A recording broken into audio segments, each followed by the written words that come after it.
Astaghfirullah. Assalamualaikum warahmatullahi wabarakatuh. Alhamdulillah wassalatu wassalamu ala rasulillah wa ala alihi wa sahbihi wa mawalah wa la hawla wa la quwata illa billahi wa ba'du. Alhamdulillah, segala puja dan puji hanya milik Allah subhanahu wa ta'ala. Salawat ring salam kita hadiahkan kepada Rasul kita Nabi besar Muhammad sallallahu alaihi wa ala alihi wasallam. Ma'asyiral muslimin wal muslimat di manapun Anda berada. Alhamdulillah, sebuah nikmat yang terus mengalir kepada kita. Kita masih diberikan kesehatan di pagi hari ini.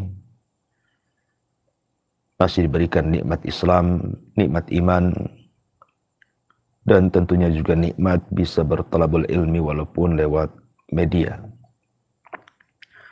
Tak lupa salawat dan salam kita hadiahkan kepada Rasul kita Nabi besar Muhammad sallallahu alaihi wasallam yang telah mengeluarkan kita dari alam jahiliyah menuju alam yang terang benderang, dinul Islam, agama yang hak sehingga tertanam pada dada-dada kita semuanya.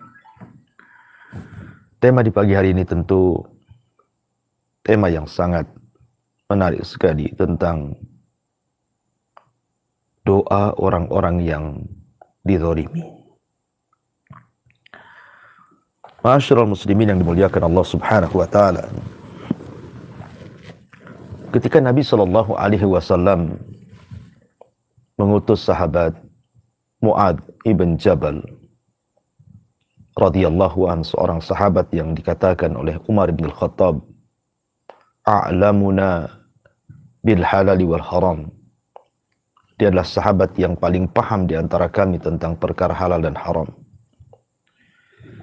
Bahkan Nabi sallallahu alaihi wasallam mengatakan, Mu'adz pada hari kiamat akan menjangkau para ulama bi ratwatin, dengan ratwah artinya dengan lemparan batu, sejauh lemparan. Dan banyak lagi keutamaan Mu'adz bin Jabal, sehingga Nabi sallallahu alaihi wasallam mempercayakan Mu'adz untuk diutus berdakwah ke negeri Yaman, yang ketika itu tidak ada kaum muslimin satupun. Di mana negeri Yaman itu hanya dipenuhi dengan ahli kitab. Nabi SAW berpesan ketika mengutus Mu'adz ibnu Jabal ke Yaman dengan banyak pesan. Salah satunya adalah fattaki da'watal madlum.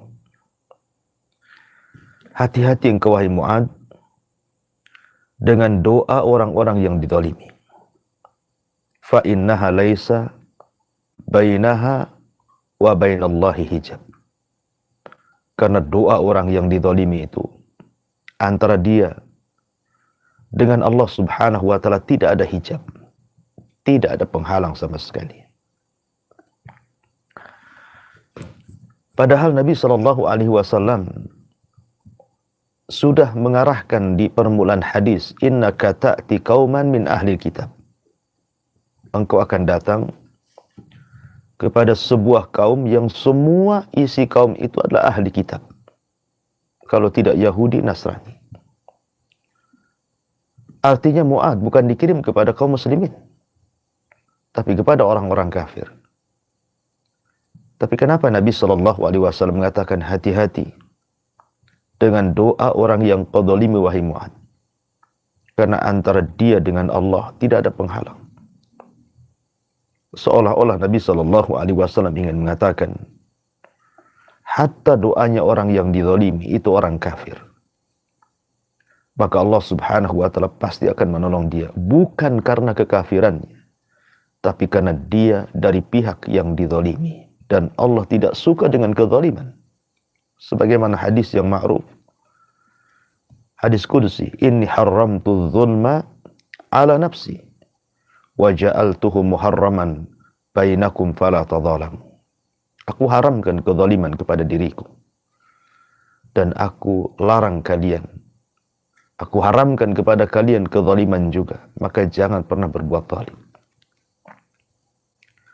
Jadi seandainya orang-orang yang kita zalimi itu adalah orang kafir, Yahudi sekalipun yang jelas-jelas memerangi Islam, Nasrani sekalipun yang di luar daripada Islam, kalau kita seorang muslim kemudian menzalimi mereka, kemudian mereka menengadahkan tangannya ke langit, seraya mengatakan ya Rabb, maka ingat Allah Subhanahu wa taala berfirman, wa izzati wa jalali la ansurannaka walau ba'dahin.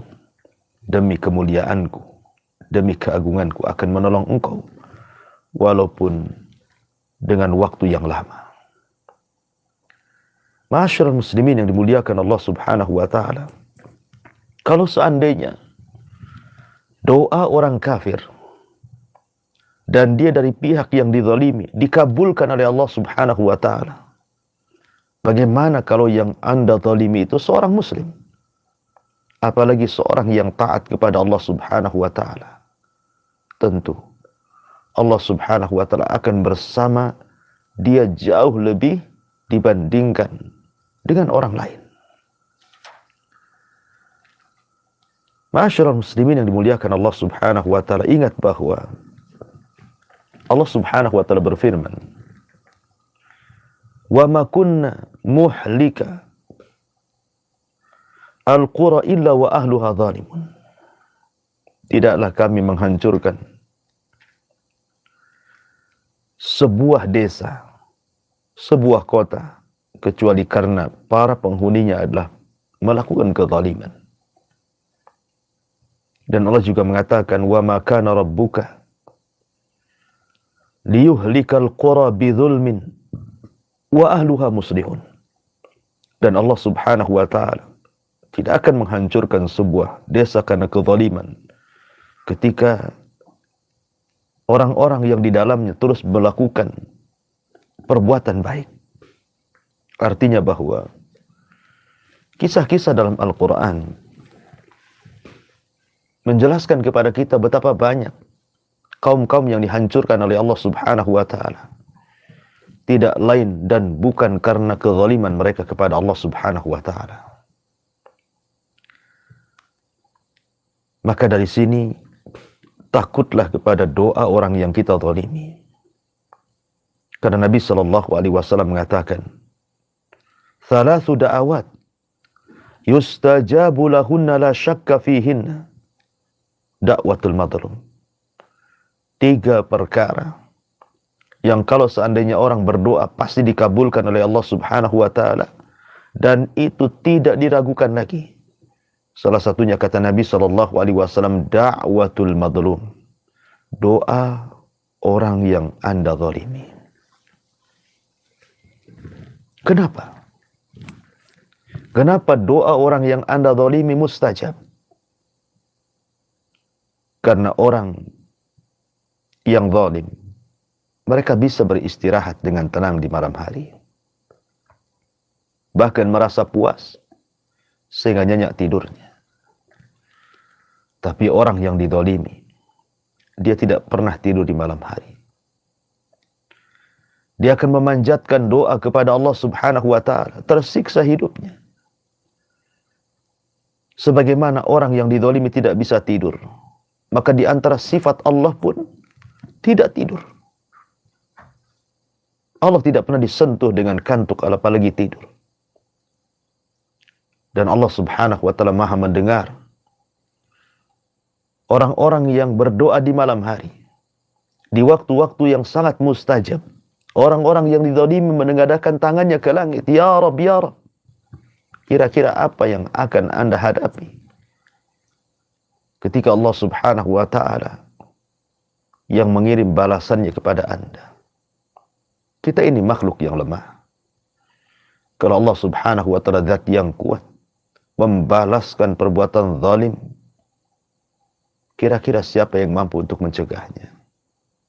Maka takutlah kepada orang yang Anda zalimi walaupun dia orang kafir.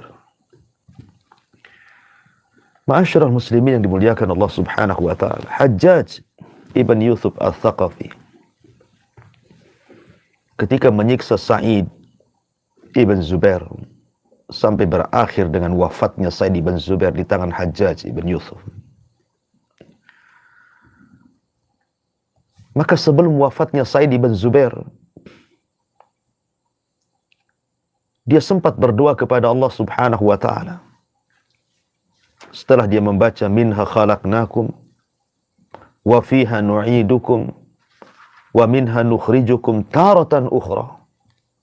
Kata Sa'id, dari tanahlah kami diciptakan, kembali ke tanahlah kami dikembalikan, dan dari tanah pula kalian akan dikeluarkan. Maka Hajjaj ibn Yusuf marah ketika melihat Sa'id ibn Zubair membacakan ayat itu dan mengatakan, idbahu, sembelih dia, sembelih dia. Maka Sa'id ibn Zubair mengatakan, ama ana fashhad an la ilaha illallah wahdahu la syarikalah wa anna Muhammadan abduhu wa rasuluh. Khudha minni ya Hajjaj hatta talqani biha yawmal qiyamah. Thumma da'a Allahumma la tusallithu ala ahadin yaqtuluhu ba'di. Ketika itu Sa'id ibn Zubair mengatakan, wahai Hajjaj, persaksikan bahwa tidak ada sesembahan yang berhak disembah kecuali Allah, yang tidak ada sekutu baginya, dan bahwa Muhammadlah hambanya dan rasulnya. Silakan lakukan sekehendakmu Hajjaj, tapi kelak engkau akan berjumpa dengan aku pada hari kiamat. Kemudian Sa'id ibn Zubair mengatakan, ya Allah, la tusallithu ala ahadin yaqtuluhu ba'di. Janganlah kau kuasakan kepada Hajjaj untuk membunuh siapapun sepeninggalku. Subhanallah. Doa Sa'id ibn Zubair, seorang yang saleh, dikenal kesolehannya, melesat ke langit. Selang beberapa waktu setelah kematian Sa'id ibn Zubair di tangan Hajjaj ibn Yusuf, Hajjaj pun mengalami sakit yang luar biasa. Belum pernah ada orang tertimpa sakit seperti dia. Merasakan sakit yang tidak ada yang tahu kecuali Allah Subhanahu wa ta'ala. Dan dia berteriak-teriak, mali wali Sa'id, mali wali Sa'id. Ada apa denganku dan Sa'id ibn Zubair? Ada apa denganku dan Sa'id ibn Zubair? Akhirnya Hajjaj pun meninggal karena doa orang yang ia zalimi. Bukan hanya satu orang, bukan hanya ratusan jiwa, ribuan jiwa dari jiwa-jiwa para sahabat Nabi dan juga kibarut tabi'in yang dia bunuh dengan cara yang sangat zalim. Hajjaj ibn Yusuf al-Thaqafi mati karena doa orang yang dizaliminya. Ma'asyiral muslimin yang dimuliakan Allah Subhanahu wa ta'ala. Dikisahkan oleh Wahab ibn Munabbih al-Yamani. Beliau mengatakan dahulu ada seorang raja yang sangat zalim. Zalim sezalim-zalimnya. Dia ingin membuat sebuah istana yang sangat megah, supaya diceritakan banyak manusia. Dan ia merasa sombong dengan istananya. Dia pun membuat istana yang sangat besar, lagi megah. Kemudian setelah jadi istana itu, dengan bangganya dia ingin memberitahu manusia. Masalahnya, di dekat istana itu ada gubuk reot, rumah yang sangat jelek. Pemiliknya seorang nenek. Nenek ini hidup sebatang kara, tidak punya keluarga. Dan nenek ini sedang pergi mencari makanan, mencari penghidupan. Dilihatnya bahwa gubuk reot itu sangat mengganggu pemandangan istana. Maka sang raja pun kemudian merobohkan gubuk reot itu tanpa sepengetahuan penghuninya. Maka diperintahkan para prajurit untuk merobohkan dan membersihkan supaya istananya tidak terkesan kumuh dengan adanya gubuk reot di sampingnya itu. Sang nenek pemilik gubuk itu tidak tahu, karena dia sedang pergi. Ketika di sore hari sang nenek ini ingin beristirahat pulang ke rumahnya, rupanya rumahnya sudah tidak ada lagi. Dia sangka dia salah jalan. Dia memutar lagi. Tetapi tetap saja ke tempat itu. Akhirnya dia bertanya tentang rumahnya kemana pergi. Maka orang-orang mengatakan, wahai nenek, rumahmu sudah dirusak oleh para prajurit raja karena merusak pemandangan istana. Maka sang nenek ini kemudian mengangkat kedua tangannya kepada Allah, menjerit hatinya. Dia tampakkan kelemahannya kepada Allah subhanahu wa ta'ala, kepada zat yang maha kuat. Kemudian dia mendoakan keburukan dan mengatakan, ya Rabb, baliklah istana raja ini dan hancurkan segalanya. Subhanallah. Doa nenek ini melesat ke langit dan Allah mendengarkannya. Akhirnya Allah balik istana itu ke bumi sehingga rata dengan tanah. Na'udzubillah. Ma'asyiral muslimin, itulah doa orang yang dizalimi. Mustajab di hadapan Allah subhanahu wa ta'ala. Bahkan Amr ibn Dinar rahimahullahu ta'ala menceritakan sebuah kisah. Bahkan kisah ini juga dinukilkan oleh Imam Az-Zahabi di dalam kitabnya Al-Kabair. Kana min Bani Israel, diceritakan tentang kisah Bani Israel. Rajulun qa'imun ala sahilil bahri fara'a rajulan wa huwa yunadi bi a'la sautihi ala man ra'ani fala yadlim ahada. Bahwa ada seorang laki-laki berdiri di samping sungai.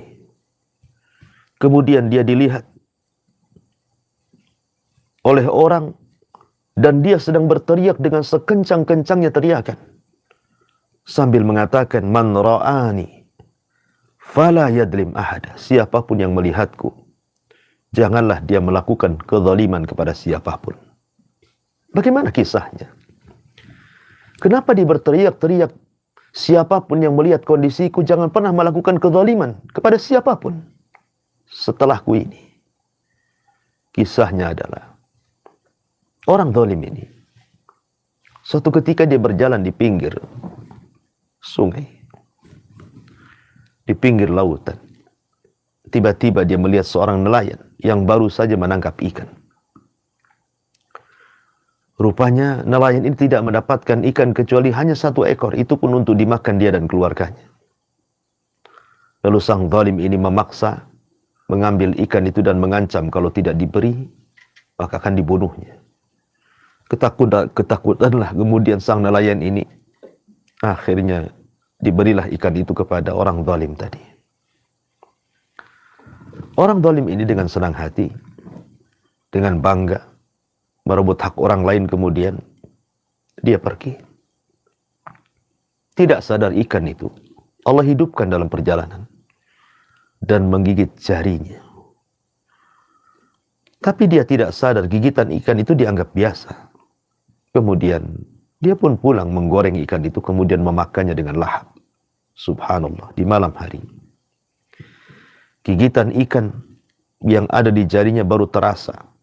Ada bisa yang menusuk ke dalam jantungnya. Dia pun merasakan sakit yang tidak ada yang tahu kecuali Allah rasa sakitnya. Menjerit dia di malam hari. Akhirnya keesokan harinya dia datang kepada tabib, memeriksakan kenapa.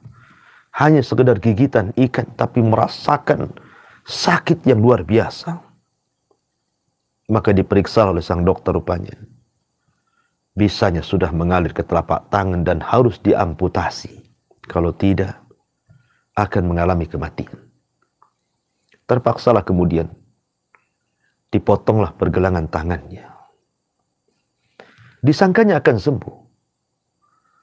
Rupanya beberapa waktu berlalu, bisa itu terus mengalir sampai ke sikutnya.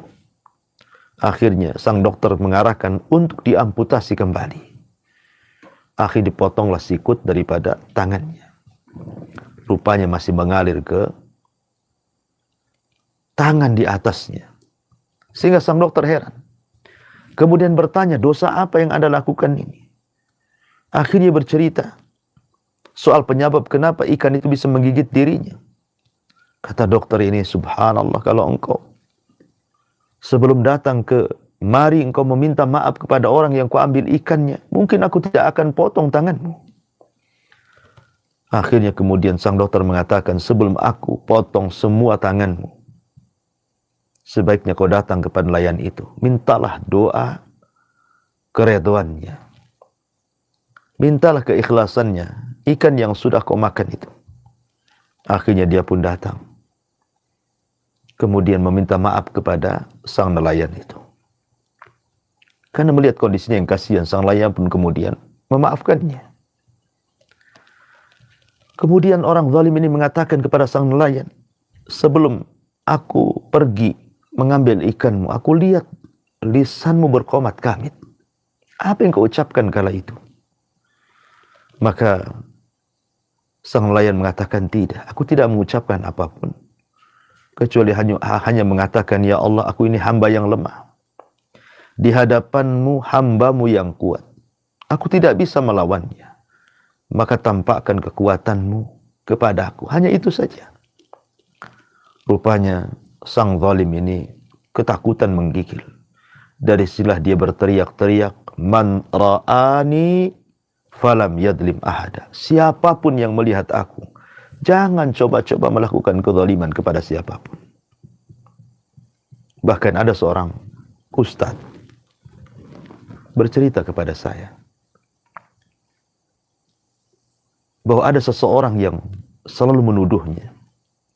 Jadi semasa ustaz ini membangun sebuah pesantren, difitnah dengan macam-macam fitnah. Ya. Akhirnya kemudian sampailah kemudian ustaz ini keluar dari pesantren itu. Kemudian ustaz ini bercerita, dia hanya berdoa kepada Allah Subhanahu wa ta'ala persis seperti doa orang yang didolimi ini. Dia mengatakan, ya Allah, aku ini hamba yang lemah. Engkau adalah zat yang maha kuat. Sementara orang-orang yang memfitnahku itu, mereka lebih kuat dengan makar mereka, dengan fitnah mereka. Aku tidak bisa apa-apa. Tunjukkan kekuatanmu terhadap mereka. Subhanallah. Dia bercerita, rupanya satu persatu orang-orang yang memfitnahnya mengalami kesulitan hidup. Bahkan ada yang sakit parah sampai kurus, akhirnya meninggal dunia. Dia mengatakan, sungguh benar apa yang disabdakan Nabi SAW. Fattaki da'watal madlum. Hati-hati dengan doa orang yang Anda zalimi. Karena antara dia dengan Allah Subhanahu wa ta'ala tidak ada penghalang. Maka mintalah maaf kepada orang yang Anda zalimi sebelum Allah Subhanahu wa ta'ala yang akan membalaskannya.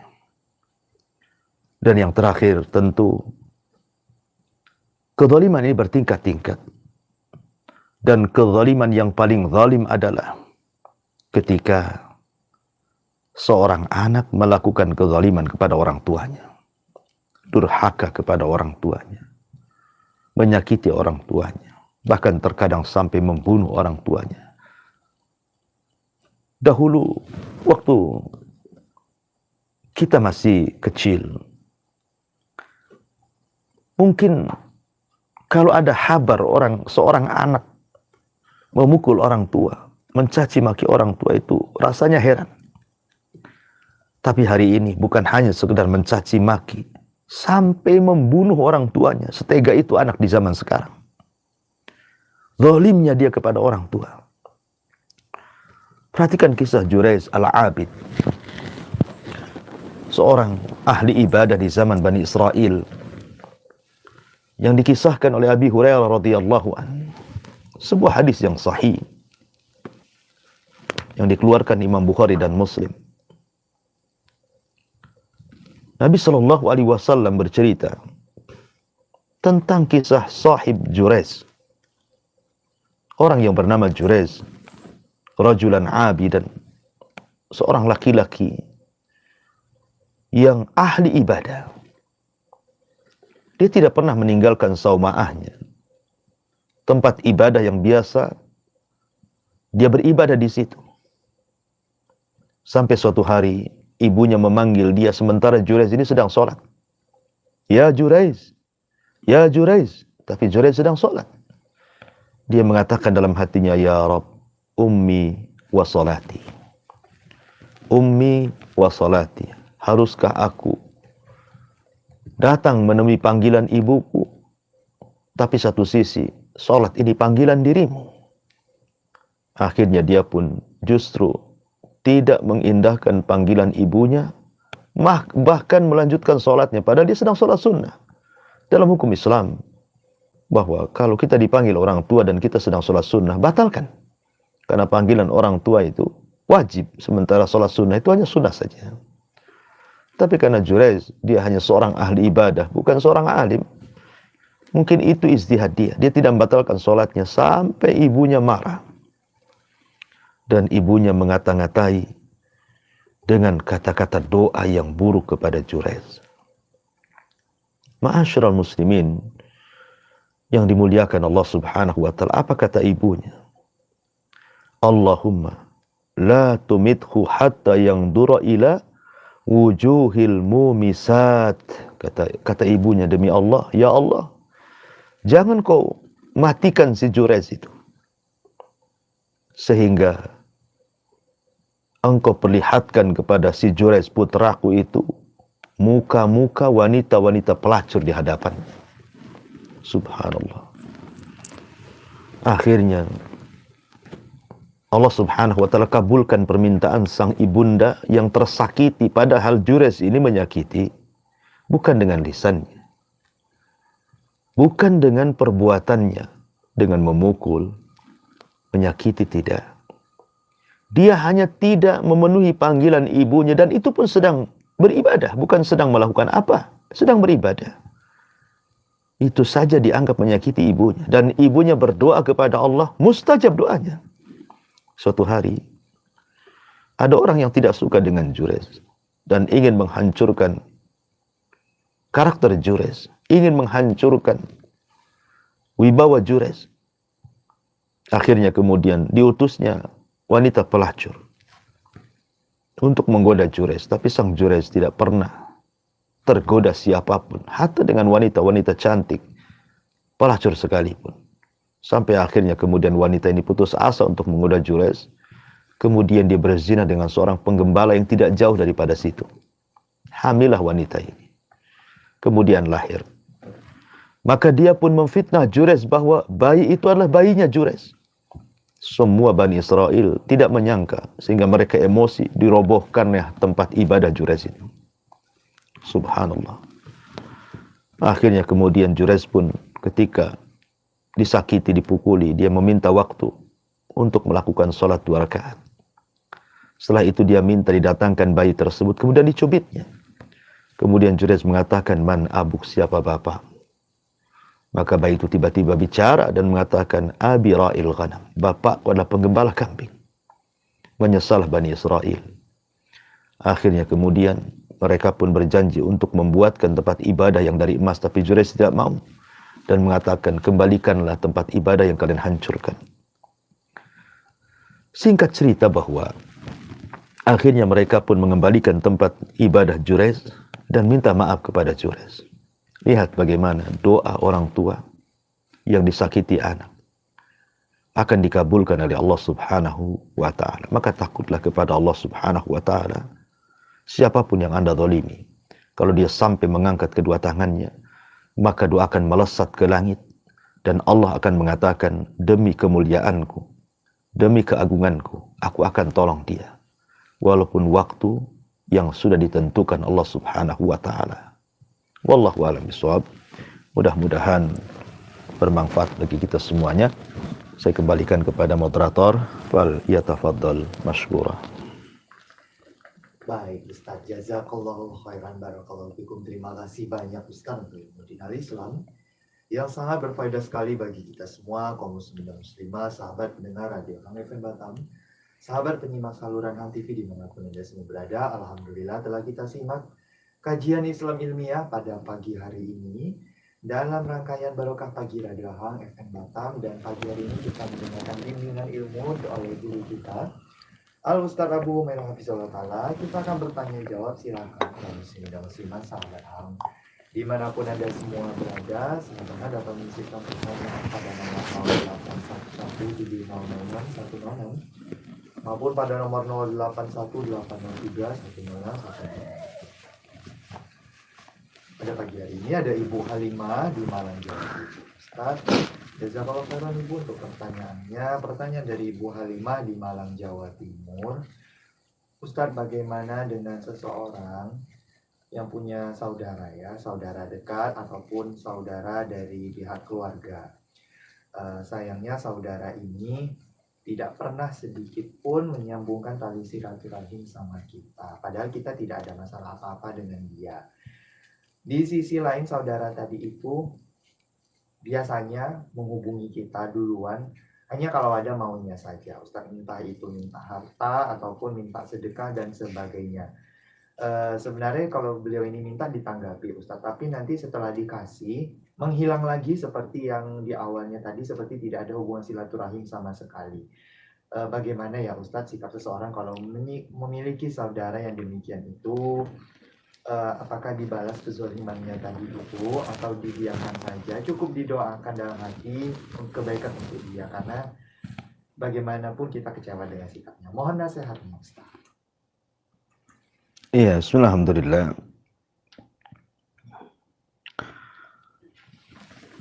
Salatu wassalamu ala Rasulillah wa ala alihi wa sahbihi wa mawalah wa la hawla wa la quwata illa billahi wa ba'du.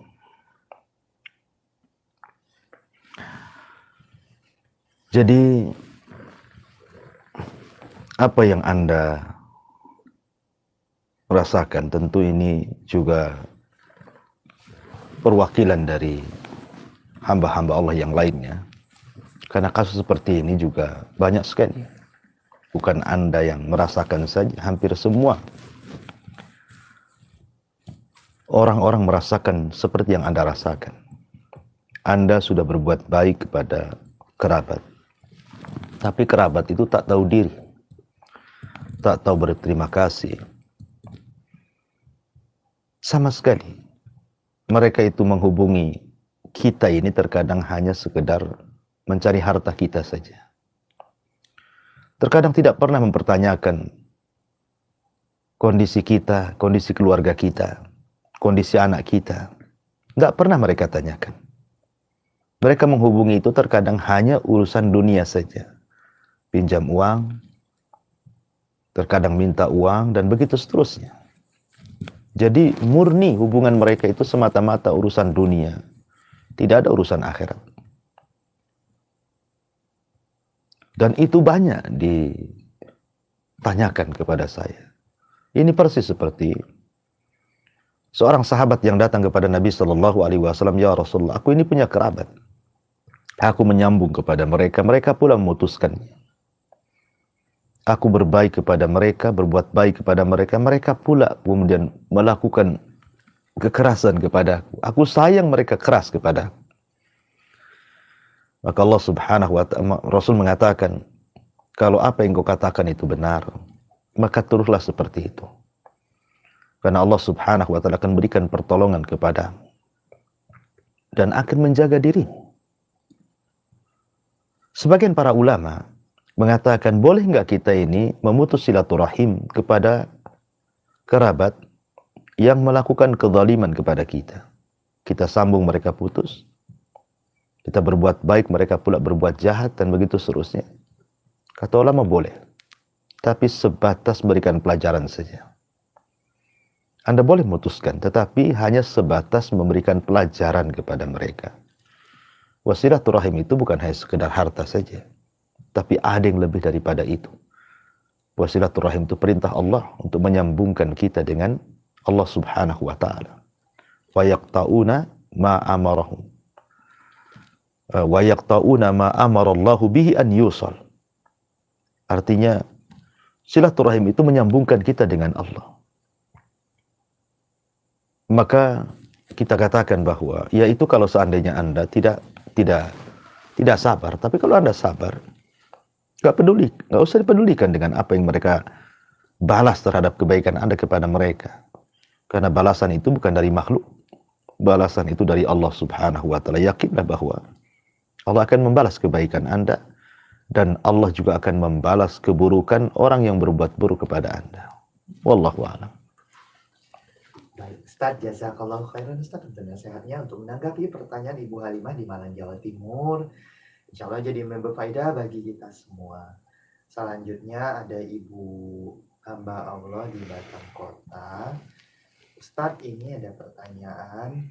Andaikan ada seorang anak yang tidak sengaja, Ustaz, tidak sengaja berbuat sesuatu yang menyakiti perasaan orang tua.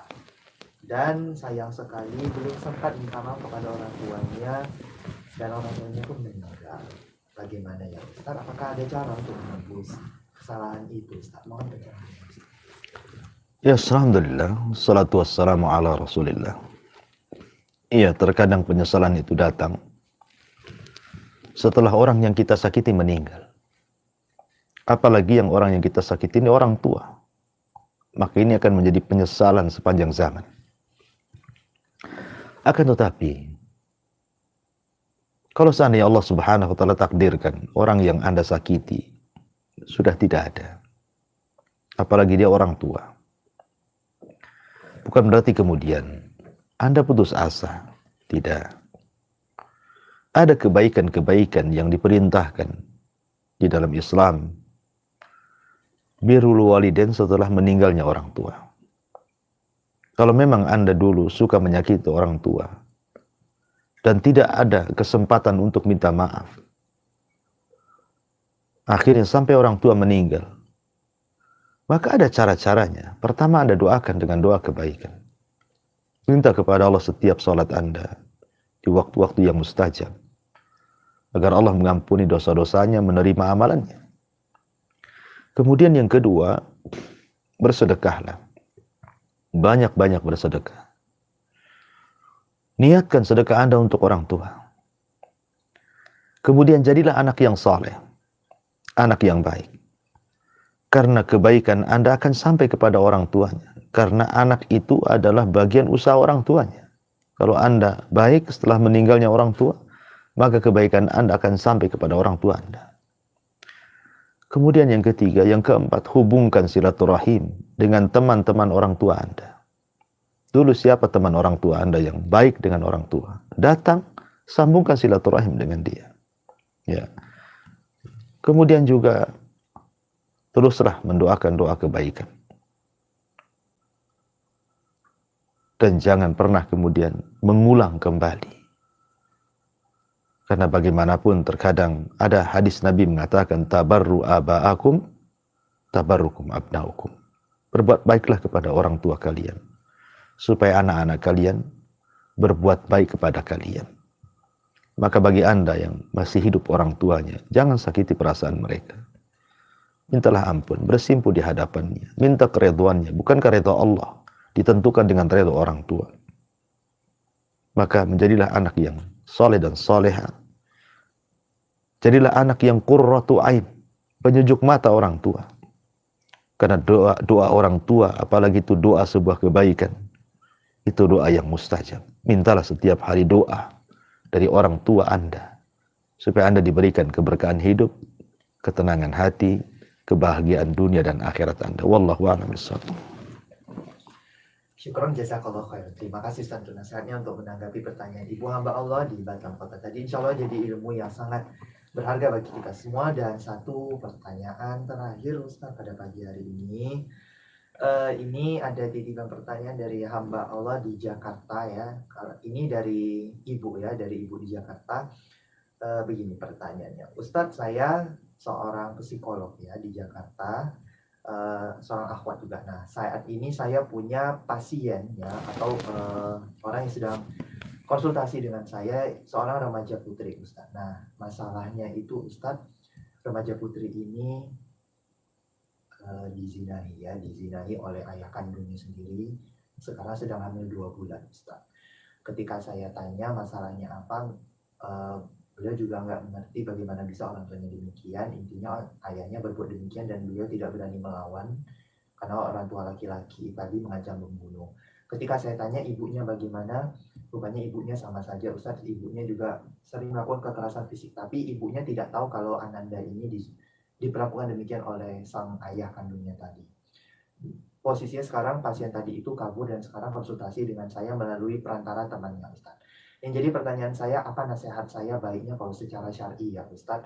Lalu saya terpikirkan kalau anak yang dizolimi orang tua itu bagaimana dengan doanya, Ustaz? Apakah mustajab juga sebagaimana orang tua tadi atau bagaimana? Ustaz, mohon pencerahan. Ya, alhamdulillah. Salatu wassalamu ala Rasulullah, amma ba'du. Semoga Allah Subhanahu wa taala memudahkan urusan anak tersebut, karena ini bagaimanapun kezaliman yang luar biasa dari orang tua kepada anak, sampai menzinahi atau sampai kemudian menghamili. Ini kan tidak ada nurani sama sekali. Dia tidak melihat bahwa itu darah dagingnya. Di zaman Umar bin Khattab radhiyallahu anhu, ada 2 orang yang melakukan kes, satu bapak dan satu anak. Bapak ini melaporkan kepada Umar tentang durhakanya anaknya kepadanya. Maka hampir-hampir Umar memutuskan bahwa orang tua itu benar dan anaknya itu salah. Tapi sang anak kemudian bercerita di hadapan Amirul Mukminin, tunggu dulu wahai Amirul Mukminin, berikan kesempatan aku bicara. Kata Umar, silakan Anda bicara. Kemudian anak ini bercerita, wahai Amirul Mukminin, apa pendapatmu? Ada seorang budak yang digauli tuannya. Kemudian budak ini hamil. Tuannya tidak suka dengan kehamilannya. Akhirnya dicampakkanlah budak itu. Lahirlah dari budak itu anak daripada tuannya. Tapi tuannya tidak mengakuinya. Tidak pernah mendidiknya, tidak pernah membesarkannya. Jadilah anak ini jahat kepada tuannya. Kira-kira yang salah siapa? Maka Umar bin Khattab radhiyallahu mengatakan, yang salah tuannya. Kata anak ini, itulah yang terjadi kepadaku. Aku adalah anak daripada dia, dari budaknya. Aku tidak pernah dididik sama sekali. Maka Umar mengatakan kepada bapak ini, pergilah kau. Sebelum manusia melaknatmu, Allah sudah lebih dulu melaknatmu. Lihat bagaimana Umar bin Khattab radhiyallahu anhu mengatakan bahwa kejahatan itu tidak mesti dilakukan seorang anak kepada orang tua, tapi juga banyak orang tua yang melakukan kejahatan kepada anaknya. Maka orang tua yang seperti ini dilaknat oleh Allah Subhanahu wa taala karena dia adalah dayuth, bahkan lebih daripada dayuth. Dayuth saja sudah dilaknat. Siapa dayuth itu?